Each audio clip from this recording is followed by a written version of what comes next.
Holy sh! Look at General! The Steam level perm bans are at next up. Who wants one? Start stepping out of line and I have to do the admin thing. That's how it works. Open the door. This is my neighborhood. Open the door. Let them screenshot. Prove to me that you folks can behave for the next 7 days, and I'll reverse all the game bans and gags. You guys need to figure it out. You can stop making a ruckus, or you can pay the toll. Your choice to make. You wouldn't think there's much drama to be had in the indie game space, much less the indie MMO space, but lo and behold, we have a story and interview for you in this video that goes over the recent outbreak of emotions and questions over the Project Gorgon development team's apparent mishandling of, well, everything customer support related. Now, if you're like me and you're also checking out Project Gorgon's demo before deciding to put more into it, the context of what's being talked about can be a little hard to follow for those unfamiliar with the game or the community, especially in the screenshots uploaded by players who claim that one of the developers went on the power trip. For example, why is there a person in the global chat mooing as all hell apparently breaks loose? Well, it turns out in Project Gorgon, you can turn into animals like a cow and get milked by your friends, which I think is hilarious, but I digress. The story starts on April 16th when a player called DoctorPepper, who I got to interview for this video because we love giving a platform to people to share their stories, brought up a topic about server merges and populations that, according to a massively OP article authored by Bree Royce, had been talked about and commented on numerous times, including by Elder Games, the team behind Project Gorgon. The article even says a developer called Lemons from Elder Games had exhaustively repeated the plan just for this DoctorPepper guy.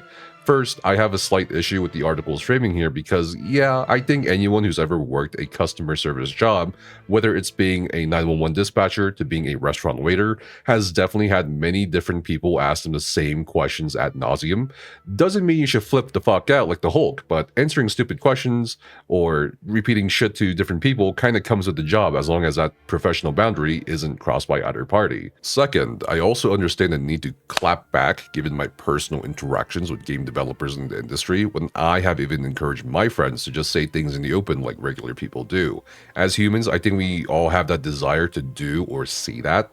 I mean, who doesn't like seeing Riot Games customer support publicly humiliate a cheater, taking their support taken to the public? But what follows here is something I just have to disagree with from both a personal and professional point of view, because I think what happened next went from 0 to 100 very rapidly into very personal territory. In response to the developer answer, again on this topic, DoctorPepper says, "This makes me seriously question if I should continue playing this game. Very disheartening that the current plan is that there is no plan to deal with the very noticeable server population issues. A lot of people are being vocal about this for a reason. We love this game, but it's a completely different game at 150 players during prime time versus 300 plus, and I don't think that can really be disputed. Please don't let the recent success for this game slip through your fingers, guys." Then one of the developers and administrators, Jackencola, replies to DoctorPepper and says, "If you're not comfortable here, then go play another game. Whenever we decide it's too low, we'll do something about it.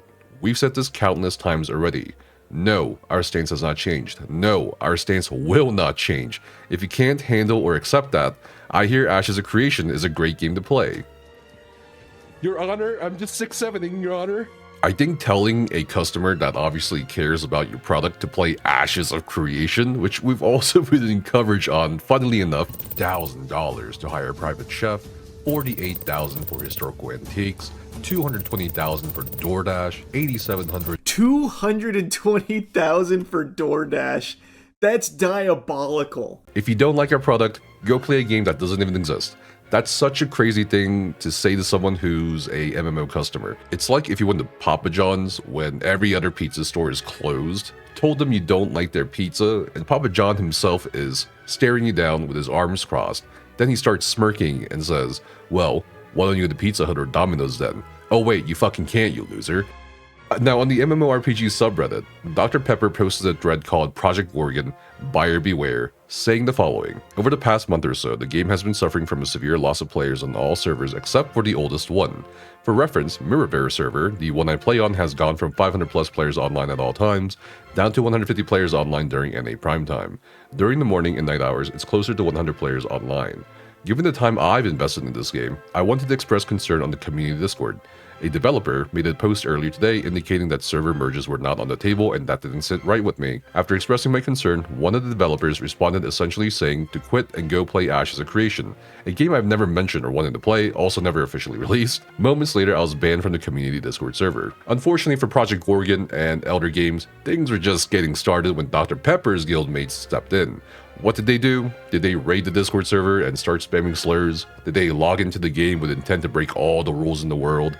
No, they seemingly logged into the Mirrorverse server and disgustingly started a discussion in the global chat. Apparently, this outrageous behavior discussing another player being actioned in global chat had someone summon Jack like he was a demon from hell to moderate the chat and take action. You can look at the screenshots of the chat yourself from a link in the video description below, provided by DoctorPepper's guild leader, Tariel, aka Tia Queen 1, who also posted on the MMORPG subreddit as a follow-up to DoctorPepper's post titled Avoid Project Gorgon.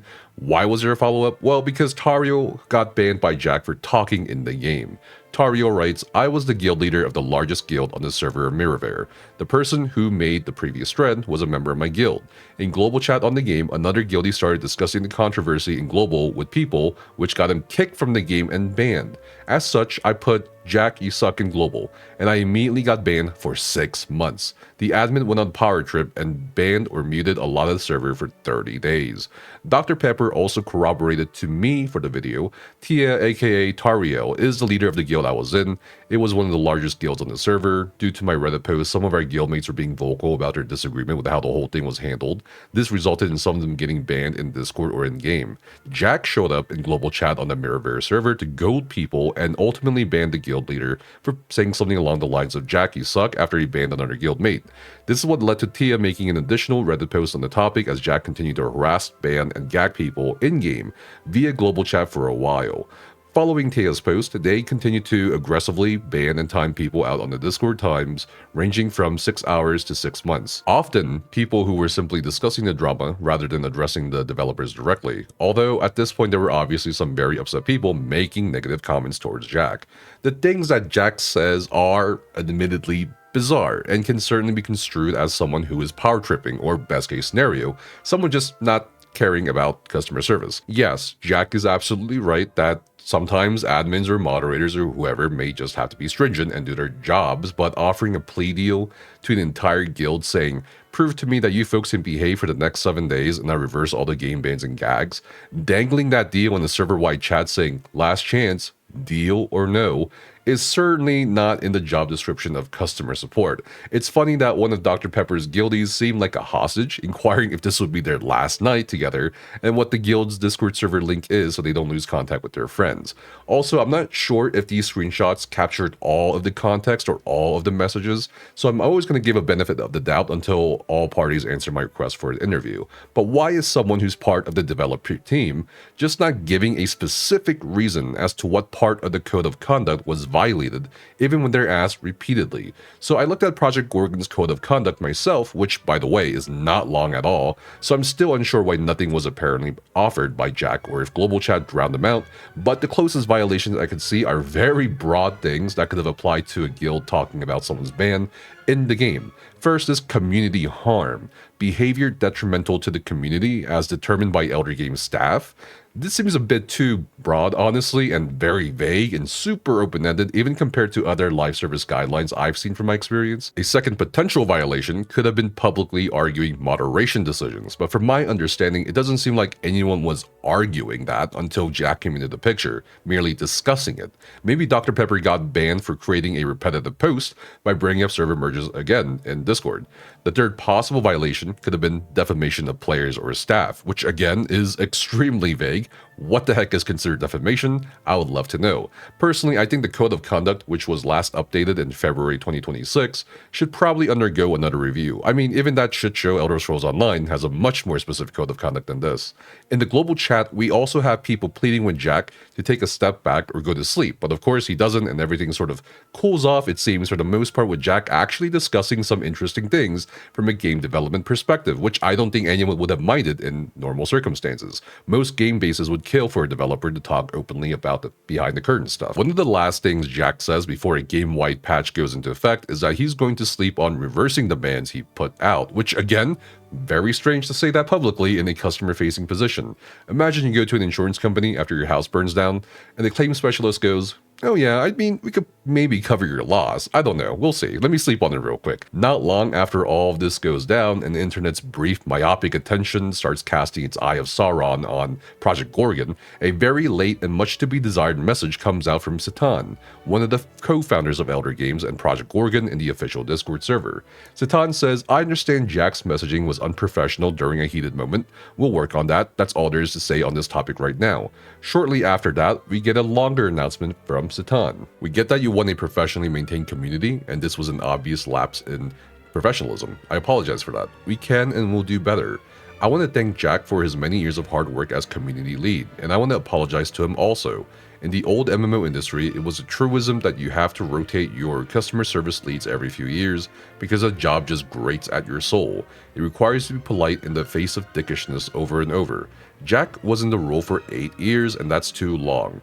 As his manager, I needed to rotate him off to other roles sooner than this, and I'm sorry that I didn't. It just wasn't practical prior to the game launching, but at least it is now." So we'd already been talking about rotating Jack to a designer role. We're just accelerating that transition a bit. Jack will be far more valuable in his content creation job. He's already created dozens of quests for the game, and he has had ideas for many more.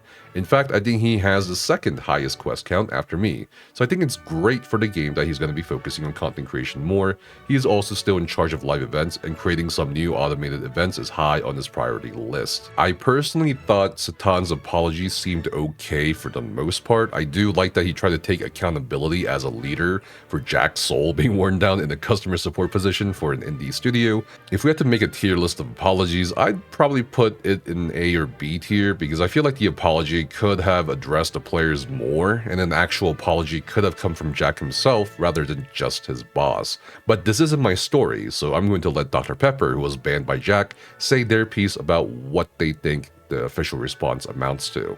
From my perspective, the official response does not adequately address the impact of the situation on the players.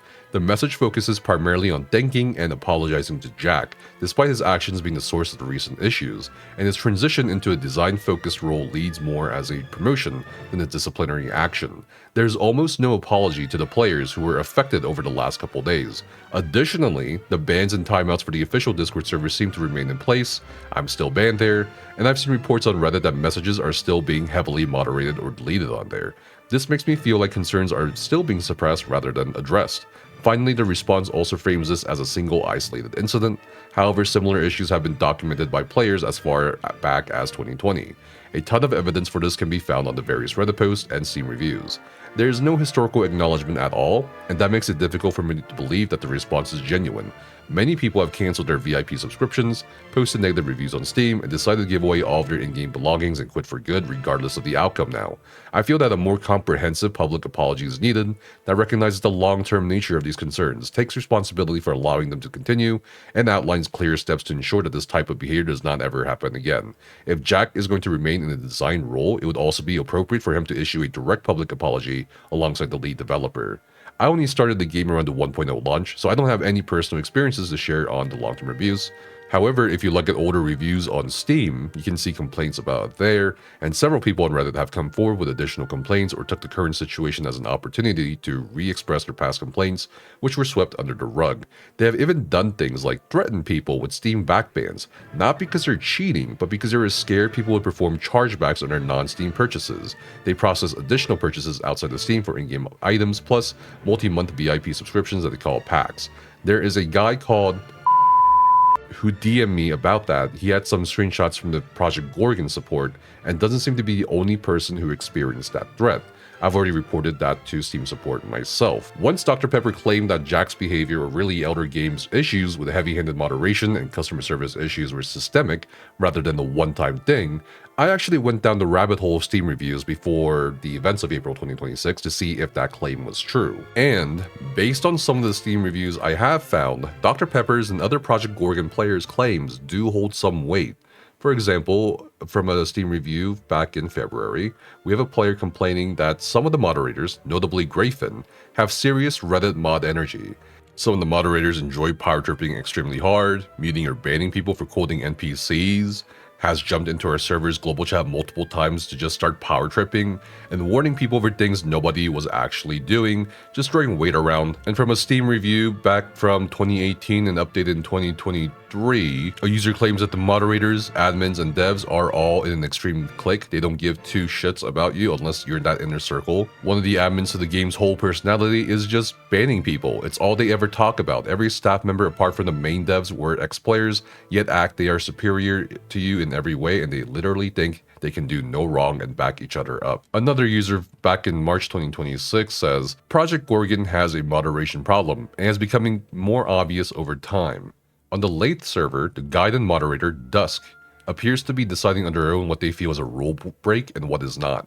From what I have heard, this is also an issue on other servers. Even the server staff have said that moderators are like lifeguards at a pool, and that they can make bad calls. Another reviewer back in February states that they had issues with a GM in the game, and that they were fearful that they could lose their account in progress due to a misunderstanding or power tripping GM as well. Another review back from May 2023, updated last in October 2023, says, went into a PvP zone, killed someone who was fighting in the PvP zone. That person was a member of the admin team and got upset that he died, so my account was administratively punished. Seems kinda bullshit, so I put in a ticket in March. 2 months later and no response, so I stopped caring and stopped playing. Edit. 5 months later, no response. Another review from April 2023 states, the recent changes in XP, leveling, crafting, and the very disconcerting unprofessional interaction and palpable hostility the developer and game mods exhibit toward their community have not only been a tremendous disappointment, but have me playing something else. You can't develop a game in the vacuum and expect it to succeed. You can't ban players for voicing opinions politely in public, even if you disagree with them, and expect there to be no repercussions to your bottom line and player base. You can't ban people from your Discord because they aren't sycophants, and hope to keep your player community healthy. Interestingly, while we have detractors, we also of course have supporters saying that the developers and admins indeed do their jobs correctly. I think perhaps the most curious Steam review though I found was a September 2025 review that claimed it found another review where a developer response was very unprofessional and was a quote pathetic hissy fit tantrum accusing players and other accounts that leave negative reviews as part of some bizarre conspiracy against Elder Games. And who responded to this review? Well, it was no one other than Jack in October 2025, half a month after, who said, it is very odd to have an account that has been quiet and untouched for years just magically pop up and post a review of any sort, especially when this person claims to have logged in and the account shows zero activity since January of 2022. Very suspicious activity. We'll be locking this game account until this gets cleared up. Someone commented on the dev response saying, bro just proved they banned people for negative reviews. Now, almost 6 years ago in July 2020, Jack seems like a super different personality, responding to a negative early access review that bemoaned data wipes. Jack responded to this negative review saying, hello there. If you're squeamish about even a partial wipe on release day, we can definitely understand you wanting to wait until release day. However, it seems that there has been some confusion about your statement on wipes based on player feedback. To help avoid this confusion, I shall offer some clarity on the subject of wipes. And he goes on to clarify the subject of wipes and then says, I hope this makes our plans more clear and we'll see you on launch day. So in this instance, maybe multiple things can be true at the same time. Jack did perhaps have his soul worn down over the 8 years or so that he had to be in the customer's, facing position. Not everyone can do it forever or for so long. Yes, it's also true Jack also did behave unreasonably and unprofessionally despite that claim. Burnout is real and it can quietly erode even the most patient person over time. But it's also true that a person's burnout shouldn't become an entire community's problem to absorb. The players didn't sign up to be on the receiving end of whatever happens with that. And yes, I think it can also be true at the same time that Jack may not be an exception to the claims of Elder Games mods or admins being cliquey or being too overbearing, especially when so many people in the Project Gorgon community point those things out. I have reached out to Jack and Citan of Elder Games to comment before this video was made, but neither have yet responded. Personally, I would love to get Jack's side of the story to see if there's anything more to be added context-wise, but also I'd be interested in doing a developer interview for Project Gorgon itself, on top of a few questions I would have for their work as an indie studio, and of course how they run their community and customer service. But until we do get word, that'll be it for now for our Project Gorgon coverage until something comes up. Quite a few people in my community had expressed an interest in us covering the story, and a few people who are also Project Gorgon players have actually sided with the devs on this one. So I'm interested to see what you guys think. If you liked our coverage here on Ashes or anywhere else, definitely subscribe to the channel for more, as this is all made possible by your support.